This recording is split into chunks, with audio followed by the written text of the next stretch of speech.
نوجوان احمدیوں کے ذہن میں ایک گالی بنا کے رکھ دی ہے کہ مطلب مولوی یا مولانا اگر کسی نام کے ساتھ لگا ہوا ہے تو ضرور یہ چیز تو مست ہے کہ یہ بندہ جھوٹا ہے. کہ مسلمان سپیکر جب حضرت صلی اللہ علیہ وسلم کو محمد کہے گا تو یہ لوگ بالکل خاموش ہوں گے، اس پہ کوئی صلی اللہ علیہ وسلم نہیں کہیں گے، لیکن جیسے ہی احمدی سپیکر کہے گا تو اس پہ صلی اللہ علیہ وسلم سارے بالکل کہیں گے. تو میں نے یہاں نا بڑی ایک انٹرسٹنگ چیز دیکھی جو آپ کے سامنے ابھی یہ دیکھیں، مرزا صاحب کے بیٹے کا نام لکھا ہوا ہے جنہوں نے یہ کتاب مرتب کی، اور نیچے لکھا ہوا ہے حسب فرمائش. اب دو الفاظ پہ میں چاہتا ہوں کہ آپ لوگ غور کریں. مولانا المکرم معظم مولوی، دوسرا لفظ مولوی محمد اسماعیل صاحب، اینڈ اگین مولوی فاضل و منشی فاضل. اب سمجھ گئے ہوں گے دوست. اور شیخ صاحب جاننا میں یہ چاہتا ہوں کہ آج کل ہم نے جو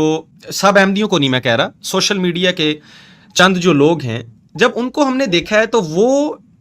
ان الفاظ کو انہوں نے عام احمدیوں، نوجوان احمدیوں کے ذہن میں ایک طرح سے شیخ صاحب گالی بنا کے رکھ دی ہے کہ مطلب مولوی یا مولانا اگر کسی نام کے ساتھ لگا ہوا ہے تو ضرور یہ چیز تو مست ہے کہ یہ بندہ جھوٹا ہے، اور یہ اینٹی احمدیہ بھی ہے، یہ ہمارے مخالفین کا ٹیگ بھی پھر لگاتے ہیں. تو یہ ساری چیزیں. لیکن میں نے جب اس کتاب کا پہلا ہی صفحہ شیخ صاحب دیکھا ہے تو یہاں میں نے احمدی شخصیات کے ساتھ بڑے ادب سے مولانا اور مولوی لگا ہوا دیکھا ہے، اور یہ الفاظ میں نے کئی جگہ اور بھی دیکھے. میں جاننا آپ سے یہ چاہتا ہوں شیخ صاحب کہ تاریخ نے یہ کروٹ کب لی کہ یہ مولوی کی ٹرم احمدیت نے اپنے ساتھ لگانا چھوڑ دی اور آہستہ آہستہ پھر اس کو نفرتوں میں بدل دیا. اور اسی طرح میرے سننے میں تو یہ بھی آیا ہے کہ کچھ ٹرمز جو آپ استعمال کرتے ہیں سوشل میڈیا پہ، جیسے کہ سوچ، احمدی سوچ، اور خاص کر ختم نبوت کی جو ٹرم ہے اس کو اڈاپٹ کر لیا گیا ہے. بالکل یہ ایک 180 ڈگری اینگل پہ ہم ایک الگ چیز دیکھ رہے ہیں. ان ٹرمز کو آہستہ آہستہ اڈاپٹ کیا جا رہا ہے اور گروپس کے نام رکھے جا رہے ہیں. تو یہ اس کے بارے میں تھوڑا سا ذرا 2 منٹ کلام، پھر ہم آگے بڑھتے ہیں. سب سے پہلے میں آپ کو اس کے بارے میں ایک مختصر اور جامع قسم کا جواب دے دوں، اور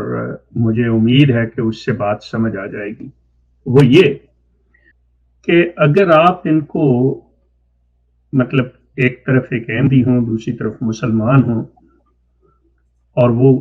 کسی بھی ایشو کے اوپر گفتگو کر رہے ہوں، جیسے مناظرہ یا مطلب آرگومنٹ، جو بھی آپ کہنا چاہیں، وہ گفتگو ہو رہی ہو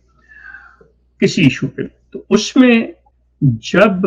ایک احمدی سپیکر اور مسلمان سپیکر، اب غور کیجئے گا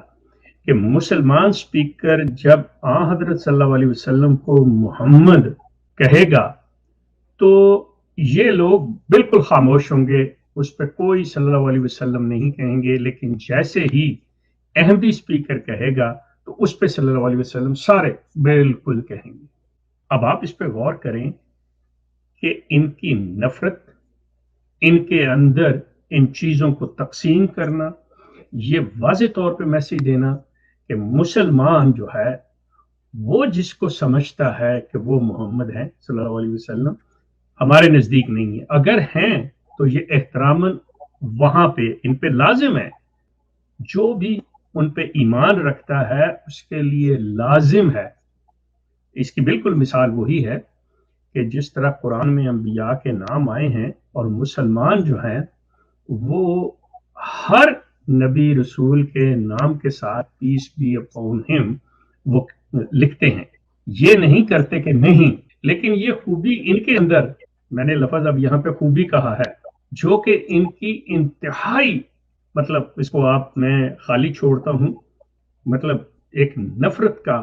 اور اس چیز کی طرف اشارہ یہ لوگ کرتے ہیں کہ ہم انہیں اہمیت ہی کوئی نہیں دیتے. اگر مثال کے طور پہ صحابہ میں سے کسی کا نام لیں گے تو سیدھا اس کے ساتھ رضی اللہ تعالیٰ عنہ وغیرہ لگانے کی، یہ نہیں وہ دیکھو جیسے ابو بکر، وہ دیکھو فلاں، وہ ایسے اس نے یہ چیزیں. تو مولوی سے اگر آپ اس کو شروع میں اس کا دیکھ لیں، جہاں پہ وہ جو مصنف ہیں مرزا بشیر احمد صاحب جو لکھ رہے ہیں، وہ کہہ رہے ہیں، تو انہوں نے یہ اس کا دیا ہے کہ پہلے ایڈیشن میں، مطلب یہ جب لکھی گئی، یہ جس کی کتاب آپ دکھا رہے ہیں، جو جلد آپ دکھا رہے ہیں، وہ دوسرے ایڈیشن کی ہے. تو وہ کہتے ہیں کہ جو پہلے ایڈیشن کی بعض، یہ تیسری لائن میں پڑھ رہا ہوں، جو پہلے ایڈیشن کی بعض روایات پر کج فہم معترضین کے بےہودہ اور لا یعنی اعتراضات کا ازالہ کی خاطر مخدوم مکرم حضرت مرزا بشیر احمد نے کتاب حاضہ نے رقم فرمائی ہیں، لا ریب اس قیمتی اضافہ نے پہلے ایڈیشن کو ایک طرح کی شاندار جزا دے دی۔ اب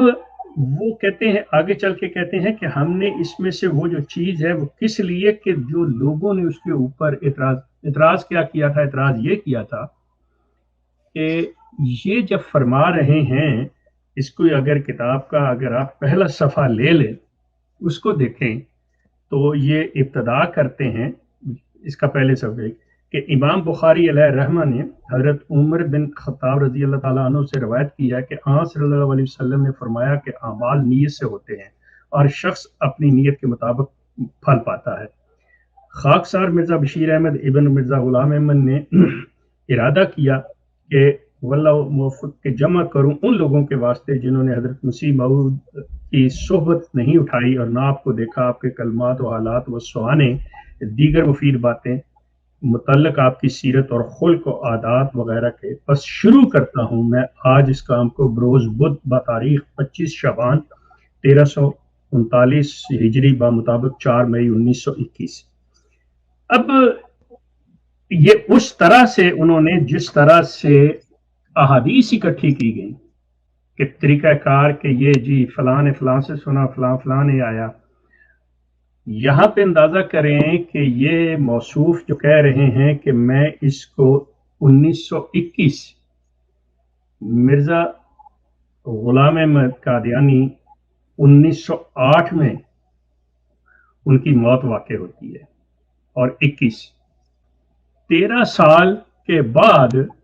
یہ اس حال میں آ گئے، اور آگے چل کے جب وہ لکھتے ہیں کہ میں کون سی روایات کو لے رہا ہوں، کس بات کو میں چھوڑ رہا ہوں، وہ اسی صفحہ نمبر 1 کے نیچے سے دوسری لائن میں فرماتے ہیں میں انشاءاللہ تعالیٰ صرف وہی روایات تحریر کروں گا جن کو میں صحیح سمجھتا ہوں۔ اب آپ دیکھیں کہ جب امام بخاری علیہ الرحمہ نے روایات اکٹھی کی تو مطلب آپ کوئی بھی، چونکہ کافی زیادہ اس میں اختلاف پایا جاتا ہے، کوئی 150 سال کہتا ہے، کوئی 250 سال کہتے ہیں، کوئی 200 سال ہے، حتیٰ کہ بعض لوگ 250 سال بھی کہہ دیتے ہیں کہ جی یہ روایات 250 سال بعد اکٹھی گئی۔ میں کہتا ہوں آپ 150 سے 200 کے درمیان رکھ لیں، ان کے اندر نسلیں تبدیل ہو جاتی ہیں۔ یا تو 13 سال کا مسئلہ ہے، ان کی بیوی زندہ ہے، ان کی اولاد زندہ ہے، ان کے بھائی جو بڑے ہیں ان کی خلافت چل رہی ہے۔ معیار انہوں نے کیا رکھا جو جمع کرنے والے ہیں کہ جسے میں صحیح سمجھتا ہوں۔ ان کا یہ سارا سلسلہ اگر آپ اس کو اس پیرائے میں دیکھیں کہ احمدیت از دا ٹرو اسلام، تو کیا کہیں پہ بھی اگر یہ اسلام کوئی فالو کر رہے ہوتے، اگر 2 منٹ کے لیے ہائپوتھیٹیکلی ہم فرض کر لیں کہ قادیانی مرزا غلام قادیانی کسی بھی حدیث یا روایت کے مطابق مطلب یہ صحیح ہیں، تو معیار جو تھا، جو پیمانہ تھا، وہ اسلام کا، قرآن کا، سنت کا، وہ برقرار رکھا جاتا اور اسی پہ اس چیزوں کو پرکھا جاتا، جانچا جاتا، لیکن نہیں۔ اور اس کی ایک اور مثال لے لیں کہ آپ نے جو بات کی، جس طرف اشارہ کیا جی مولوی کہنا، کہ شروع میں تو یہ سارا کچھ کرتے رہے، آج ان کے لیے مولوی گالی ہے۔ اگر میں پچھلی دفعہ بھی میں نے یہ عرض کیا تھا، میں دوبارہ کر دیتا ہوں، یہ تقریباً میں اپنی ہر بات میں ریپیٹ کرتا ہوں کہ یہ لوگ اسلام کی اصل جو شناخت ہے، اسلام کا جو تشخص ہے، یہ اس کو چرانا چاہ رہے ہیں۔ یہ آئیڈینٹی تھیفٹ کی بات ہو رہی ہے۔ وہ کیسے کہ آج کے ان کے جو گدی نشین ہیں مسرور احمد، وہ جو خطبہ دیتے ہیں حضرت صلی اللہ علیہ وسلم کے صحابہ کرام کے بارے میں کہ حضور کے فلاں صحابہ تھے، ان کے یہ حالات، وہ یہاں پیدا ہوئے، اس طرح چلے، ان جنگوں میں انہوں نے حصہ لیا، اس طرح سے زندگی گزاری. انتہا ہے کہ کوئی بھی وہ جب پڑھ رہے ہوتے ہیں اس چیز کو بتا رہے ہوتے ہیں تو اس میں وہ کسی بھی تاریخ کی یا سیرت کی کتاب کا حوالہ نہیں دیتے. وہ بیان ہے، روایت ہے، یہ چیز آ گئی، لیکن اس کو ساتھ ہی کہیں گے کہ جی مرزا بشیر احمد، یہی جو مصنف ہیں اس کے سیرت مہدی کے، انہوں نے اپنی کتاب خاتم النبیین میں یہ فرمایا ہے. فلاں یہ خلیفہ ثانی سے، جو ان کے بڑے بھائی ان کے دوسرے خلیفہ تھے، ان کے بارے میں کہ انہوں نے اپنی فلاں تقریر میں فلاں کتاب کے اندر انہوں نے اس بات کو ایسے کیا. اب آپ یہ دیکھیں کہ ان کی جو نئی نسل ہے، یہ جن لوگوں کو یہ چیز بتانا چاہ رہے ہیں، ان کے نزدیک نہ تو مرزا بشیر احمد، نہ مرزا محمود، نہ مرزا غلام احمد قادیانی، نہ ان کا کوئی اور، مطلب یہ کل کی پیداوار، یہ خود انہوں نے وہ سارا علم انہی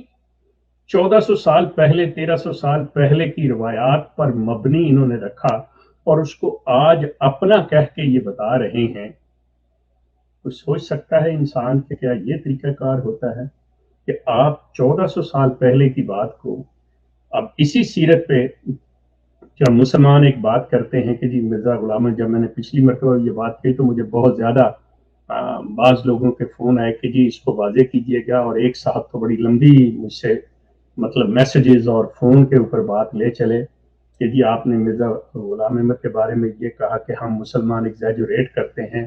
کہ جی ان کے گاندر نکل رہا. میں نے کہا تھا جو پچھلی دفعہ یہ کہا تھا کہ یہ ایگزیجوریشن کرنے کی ضرورت نہیں ہے کہ مرزا صاحب کے منہ سے بھی گاندر نکل رہا تھا، نیچے سے بھی نکل رہا تھا، مطلب بات وہ کرنی چاہیے جو صحیح ہے. تو کہنے لگے کہ آپ نے بڑا نرم رویہ رکھا اور آپ کی اس بات کو وہ ذرا سا کلپ کاٹ کے تو وہ کہیں گے دیکھیں جی شیخ بھی اس چیز کو. میں دوبارہ کہہ دیتا ہوں کہ جو ایک چیز نہیں ہے ہمیں نہیں کہنی چاہیے. بالکل اسی طرح یہ عطاء المجیب راشد کے باقاعدہ طور پہ آن ریکارڈ یہ چیز ہے. تو وہ کہتے ہیں یہ مسلمان جو ہے مرزا صاحب کے بارے میں جب بات کرتے ہیں کہ جی ان کی موت ایسے واقعہ ہو، کیا یہ ان کی چرپائی کے کنارے بیٹھے ہوئے تھے، یہ اس وقت اس کمرے میں موجود تھے، وہ یہ سوال اٹھتے ہیں. تو مجیب راشد صاحب سے یہی سوال پیدا ہوتا ہے کہ کیا مسرور صاحب جو پڑھ کے سنا رہے ہیں جی بشیر الدین محمود یہ کہہ رہے ہیں، غلام احمد قادیانی یہ کہہ رہے ہیں، یا بشیر احمد احمد نے جو کہا ہے صحابہ کے بارے میں، یہ اس وقت موجود تھے؟ آپ کون سی تاریخ مرتب کرنا چاہ رہے ہیں؟ آپ اپنی ایک علیحدہ تاریخ مرتب کرنا چاہ رہے ہیں جو آپ کے لوگوں کے لیے، آپ کے ماننے والوں کے لیے ایک سند کی حیثیت رکھے. آپ ان تمام مورخین کو، آپ ان تمام راویوں کو سوالیہ نشان ان کے اوپر اٹھا رہے ہیں کہ ہمارے لیے وہ قابل قبول نہیں ہے، بلکہ ہمارے لیے یہ لوگ قابل قبول ہیں. اس میں مطلب احمدی حضرات کو بھی سوچنا ہوگا، اس میں مسلمان حضرات کو بھی سوچنا ہوگا کہ وہ جو ہیں ان کی ان چیزوں پہ غور کرتے ہوئے رکھتے ہوئے،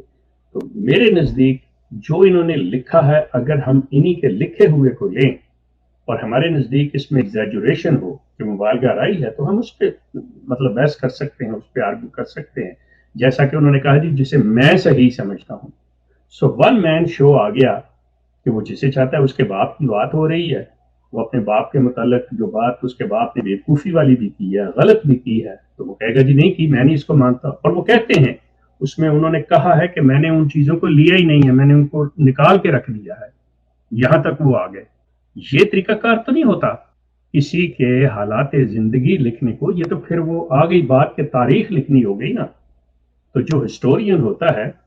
وہ تو ہمیشہ باعث ہوتا ہے، جو بھی اسے لکھوا رہا ہوتا ہے وہ اس کے حوالے سے لکھتا ہے کہ یہ جو چیز ہے. اور یہاں تو باپ بیٹے کا ہے سارا تعلق واسطہ، وہ تو کسی قیمت پہ نہیں وہ بات لکھے گا.